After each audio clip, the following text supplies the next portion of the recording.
Run అవుతుందా? ప్రజలందరికీ నమస్కారం. పెడగంటి కొత్తపల్లి గ్రామంలో ఇక్కడ గవర్నమెంట్ స్కూలు 1973లో ఇక్కడ స్కూల్ కట్టించినారు.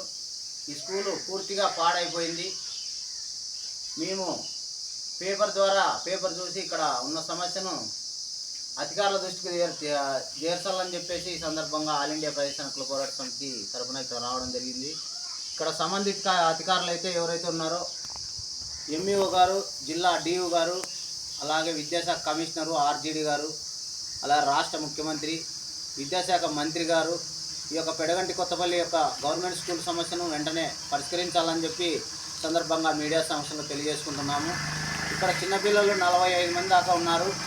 పిల్లలకు చదువు అవ్వలేదు. ఇక్కడ సరైన చదువు ఇక్కడ వసతి లేక ఎక్కడో బయటికి ప్రైవేట్ స్కూల్లో చదివించలేక ఇళ్ళ కాడుంటూ బయట తిరిగి చదువును కోల్పోతూ ఉన్నారు. ఇది చాలా బాధాకరం. ఇక్కడ చిన్నపిల్లల చదువు మనం అందించాలంటే ఇక్కడ పెడగంటి కొత్తపల్లి వెంటనే స్కూలు, పాత స్కూలు పూర్తిగా రద్దు చేసి మళ్ళీ కొత్త స్కూల్ కట్టించాలని సందర్భంగా తెలియజేసుకుంటున్నాము. పూర్తిగా పాడైపోయింది. వర్షాలకు పూర్తి తగ్గులో ఉంది స్కూలు. మరియు 5 సెంట్లు ఈ స్థలంలో మరి పాత స్కూలు పూర్తిగా రద్దు చేసి పడగొట్టేసి కొత్త స్కూలు నిర్మించి ప్రజలకు ఇవ్వాల్సిందిగా ఇక్కడ కోరుతున్నాము. చిన్నపిల్లల చదువును ఆదుకోవాలని చెప్పి ఈ రాష్ట్ర ప్రభుత్వాన్ని కూడా మేము తెలియజేసుకుంటున్నాం. ఎందుకంటే ఎన్నో సంవత్సరాల నుండి ఇక్కడ స్కూల్ లేక ఇబ్బంది పడుతూ ఉన్నారు. మరి 15 మంది ఉన్నారులే, 10 మంది పిల్లలు ఉన్నారులే అంటున్నారు. ఇక్కడ సరైన స్కూలు లేదు కాబట్టి ఈరోజు పిల్లలు లేరు.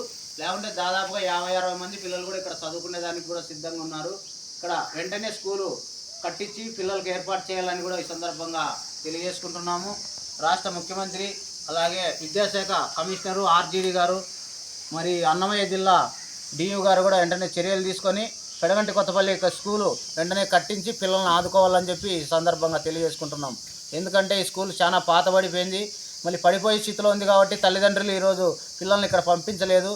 దానికి కాబట్టి గుర్తు చేసుకొని వెంటనే స్కూల్ కట్టించి ఇవ్వాల్సిందిగా కోరుతున్నాము. అంతవరకు ఇక్కడ బాడిగ తీసుకొని చిన్నపిల్లలకు స్కూల్ చొప్పించవలసిందిగా సంబంధిత అధికారులను కోరుతున్నాము. ఆల్ ఇండియా ప్రదేశ హక్కుల పోరాట సమితి తరఫున ఇక్కడున్న ప్రజల తరఫున ఈ ఊరు 600 ఇండ్లు ఉంది. ఈ ఊరిలో ఇక్కడ ఉన్న ప్రజలందరినీ కూడా ఆదుకునే విధంగా ఉండాలా. 5 ఏళ్ళకు ఒకసారి ఓట్లు అవసరమైనప్పుడు మాత్రమే కాదు, కానీ మిగతా టైంలో కూడా ఈ ఊరిలో సమస్యలు ఏమున్నాయి, ఇబ్బందులు ఏమున్నాయి, మరి వాటర్ వస్తున్నాయా, కొలాయిలు ఉన్నాయా లేదా, పింఛనీలు వస్తున్నాయా లేదా, ఇళ్ళకున్న సమస్యలు ఏమున్నాయి, ఆర్థిక సమస్యలన్నీ కూడా ఈ రాష్ట్ర ప్రభుత్వం కానీ ఎమ్మెల్యే కానీ ఇంకా ఎవరైనా వెంటనే గుర్తించి ఇక్కడ ఉన్న స్కూల్ సమస్యను వెంటనే పరిష్కరించాలని చెప్పి సంబంధిత అధికారులకు తెలియజేసుకుంటూ జై హింద్.